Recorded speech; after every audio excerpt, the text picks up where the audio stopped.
I saw a strange sight. I stumbled upon a story most strange, like nothing my life, my street sense, my sly tongue had ever prepared me for. Hush now, and I will tell it to you. Even before dawn one Friday morning, I noticed a young man, handsome and strong, walking the alleys of our city. He was pulling an old cart filled with clothes, both bright and new, and he was calling in a clear tenor voice, "Rags!" Ah, the air was foul, and the first light filthy to be crossed by such sweet music. "Rags! I'll take your old rags. Old rags for new. Rags!" Now this is a wonder, I thought to myself. For the man stood 6'4", and his arms were like tree limbs, hard and muscular, and his eyes flashed intelligence. Could he find no better job than this, to be a ragman in the inner city? I followed him. My curiosity drove me, and I wasn't disappointed. Soon the ragman saw a young woman sitting on her back porch. She was sobbing into a handkerchief, sighing and shedding 1,000 tears. Her knees and elbows made a sad X. Her shoulders shook. Her heart was breaking. The ragman stopped his cart. Quietly, he walked to the woman, stepping round tin cans, dead toys, and Pampers. "Give me your rag." He said so gently. "I'll give you another." He slipped the handkerchief from her eyes.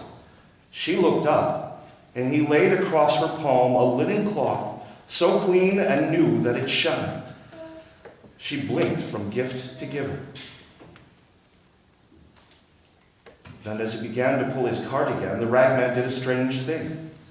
He put her stained handkerchief to his own face, and then he began to weep and sob so grievously as she had done.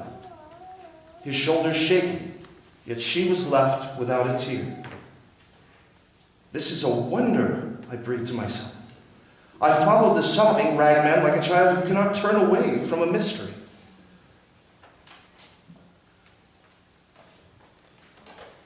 "Rags! Your rags are old." In a little while, when the sky showed gray behind the rooftops, and I could see the shredded curtains hanging out black windows, the ragman came upon a girl whose head was wrapped in a bandage, whose eyes were empty. Blood soaked her bandage. A single line of blood ran down her cheek. Now the tall ragman looked upon the child with pity, and he drew a lovely white bonnet from his cart. "Give me your rag." He said, tracing his own line down her cheek. "I'll give you another."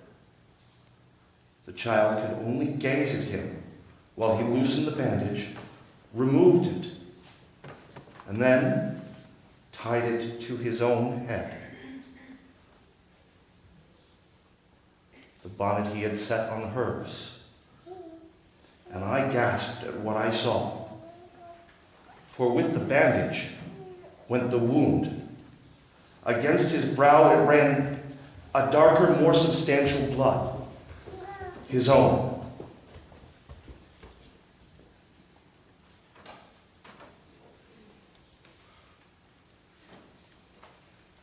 "Rags! I'll take your old rags." Cried the sobbing, bleeding, strong, intelligent ragman. The sun hurt both the sky now and my eyes.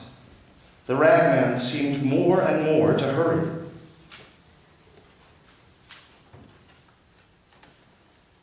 "Are you going to work, sir?"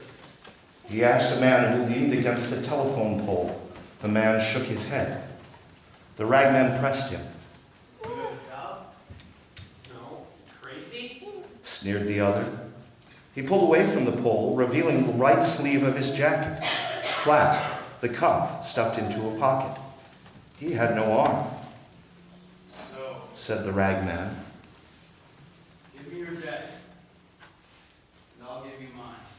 such quiet authority in his voice. The one-armed man took off his jacket. So did the ragman, and I trembled at what I saw.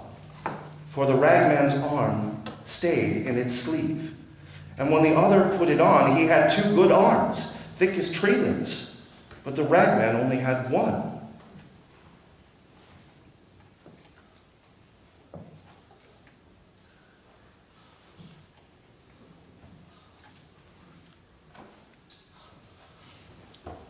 After that, he found a drunk, lying unconscious beneath an army blanket. An old man, hunched, wizened, and sick. He took that blanket and wrapped it around himself. But for the drunk, he left new clothes.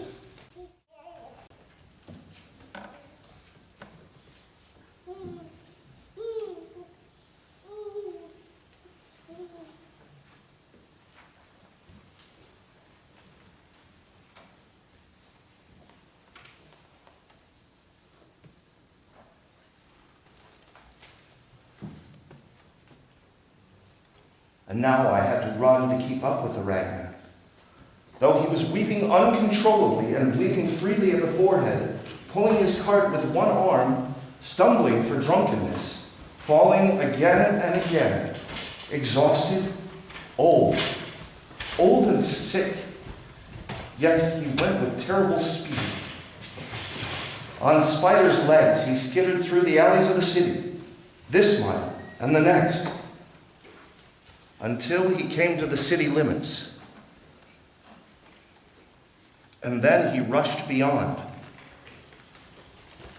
I wept to see the change in this man. I hurt to see his sorrow. And yet I needed to see where he was going in such haste, perhaps to know what drove him so. The little old ragman came upon a landfill. He came to the garbage pits. And then I wanted to help him in what he did, but I hung back, hiding. He climbed a hill. With tormented labor, he cleared a space for himself. Then he sighed. He laid down, pillowed his head on a jacket and a handkerchief. He covered his bones with an army blanket. And he died. Oh, how I cried to witness that death. I slumped in a jumped car and wailed and mourned as one who has no hope, because I had come to love the ragman. Every other face had faded in the wonder of this man, and I cherished him. But he died, and I sobbed myself to sleep. I did not know. How could I know that I had slept all through Friday and Saturday and into that night as well? But then, on Sunday morning, I was wakened with a violence. Light, pure, hard, demanding light slammed against my sour face. And I blinked, and I looked, and I saw the last and first wonder of all. There was the ragman, folding the blanket most carefully. A scar upon his forehead, but alive. And beside that, healthy. There was no sign of sorrow nor of age, and all the rags he had gathered shined for cleanliness. But then I lowered my head, trembling for all that I had seen. I myself walked up to the ragman and told him my name with shame, for I was a sorry figure next to him. I took off all my clothes in that place, and I looked at the ragman, and I said, "Dress me."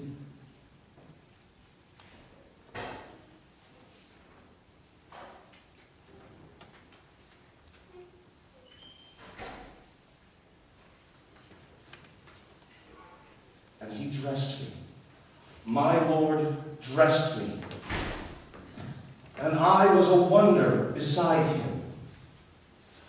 The Ragman, the Christ.